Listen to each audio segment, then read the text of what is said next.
Welcome back everyone. बात करेंगे doctor Reddy's laboratory के बारे में। देखिए, डॉक्टर रेड्डी लेबोरेटरी का कल एक वीडियो मैंने आप सभी को प्रोवाइड किया और उस वीडियो में हमने डिस्कस क्या किया समझेंगे यहाँ पर, और फिर हम ये समझेंगे कि आज के ट्रेडिंग सेशन में क्या हुआ। डॉक्टर रेड्डी में मैंने ये कहा था कि अगर यहाँ सपोर्ट बन गया तो बुलिश मूव मिल सकता है। आज के ट्रेडिंग सेशन में आप देखेंगे कि 1% से ज्यादा की तेजी स्टॉक में हमने देख ली। अब हम समझते हैं ऑप्शन चेन पर कि क्या हमने बात की थी और आने वाली ट्रेडिंग सेशन में क्या संभावनाएं रहेंगी। कल के ट्रेडिंग सेशन में जो मेरा सपोर्ट क्रिएटेड था डॉक्टर रेड्डीज लेबोरेटरी में, वो कहां पर क्रिएटेड था? देखिए, वॉल्यूम के कारण मेरा सपोर्ट तो खत्म, उसको तो मैं नहीं कंसीडर करूंगा, लेकिन ओपन इंटरेस्ट की मैं बात करूं तो ओपन इंटरेस्ट के कारण जो डॉक्टर रेड्डीज में मेरा सपोर्ट क्रिएटेड था वो 1240 की स्ट्राइक प्राइस पर था। 1240 से 1250 की स्ट्राइक प्राइस पर एक प्रेशर क्रिएटेड था 84% के आसपास का, जिसका हमने डिस्कस किया था कि अगर मेरा सपोर्ट 1240 से 1250 पर और प्रेशर क्रिएट कर दे तो यही बॉटम लेकर के स्टॉक अप साइड में चलते हुए दिख जाएगा, जबकि स्टॉक की क्लोजिंग 1240 पर थी, यानी कि और बॉटम पर मुझे स्टॉक दिखाई दे रहा था।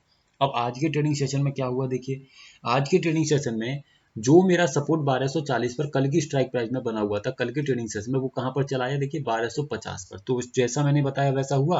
अब 1250 पर जब मेरा सपोर्ट आ गया और स्टॉक की ओपनिंग 1240 के आसपास होगी, तो ऐसे केस में क्या मैं इस मोमेंटम को नहीं पकड़ूंगा? मैं क्यों छोड़ूंगा? जब मुझे बॉटम पर स्टॉक मिल रहा है, सपोर्ट मेरा बुलिश प्रेशर क्रिएट कर रहा है, तो मैं इस मोमेंटम को बड़ी आसानी से पकड़ूंगा जो मुझे स्टॉक में 1260 तक के लिए भी दिखाएगा। क्यों?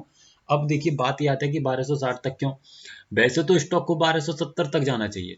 ये इसका रूल कहता है कि जब सपोर्ट बुलिश प्रेशर क्रिएट करे और रेजिस्टेंस मेरा स्ट्रांग हो, तो ऐसे केस में रेजिस्टेंस +1 तक जाने की क्षमता रहती है। अब वो डिपेंड करेगा कि मार्केट में किस तरीके का प्रेशर लगाया जा रहा है उसके ऊपर। तो मैक्सिमम रेजिस्टेंस तक तो मैं चल सकता हूँ। रेजिस्टेंस मेरा कहाँ पर क्रिएट हुआ? देखिए, 1260 की स्ट्राइक प्राइस पर।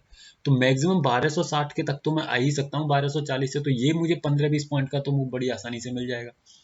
आने वाले ट्रेडिंग सेशन में आप संभावनाओं को समझिए। देखिए, क्या आने वाले ट्रेडिंग सेशन में अगर आप देखेंगे तो कल के ट्रेडिंग सेशन में मेरा रेजिस्टेंस भी कहां पर था? 1260 पर ही था। और 1260 से रेजिस्टेंस मेरा एक प्रेशर दिखा रहा था 94% का। कौन सी स्ट्राइक प्राइस पर?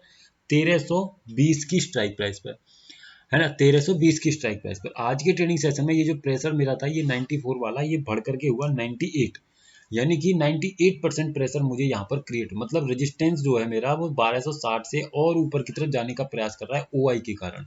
अगर ओआई के कारण जो मेरा रेजिस्टेंस है ये मेरा ऊपर की तरफ शिफ्ट हो जाए और 1260 या 1250 की ही स्ट्राइक प्राइस पर मेरा सपोर्ट स्ट्रांग हो जाए, और आने वाले ट्रेनिंग सेशंस में वॉल्यूम के कारण जो रेजिस्टेंस क्रिएट हो वो भी बुलिश प्रेशर क्रिएट अगर करने लग गया, तो स्टॉक में आपको एक बड़ी तेजी देखने को मिलेगी। इस बात को याद रखिएगा, क्योंकि रेजिस्टेंस अगर ऊपर की तरफ जाएगा तो रेजिस्टेंस क्या कर रहा है कि एक बुलिश मूव दिखाने की तैयारी में है। इस बात को बस अपने दिमाग में रखते हुए अपने लेवल्स को समझिएगा लाइव मार्केट में, और उसी के ब्याह पर अपने डिसीजंस को बनाइएगा।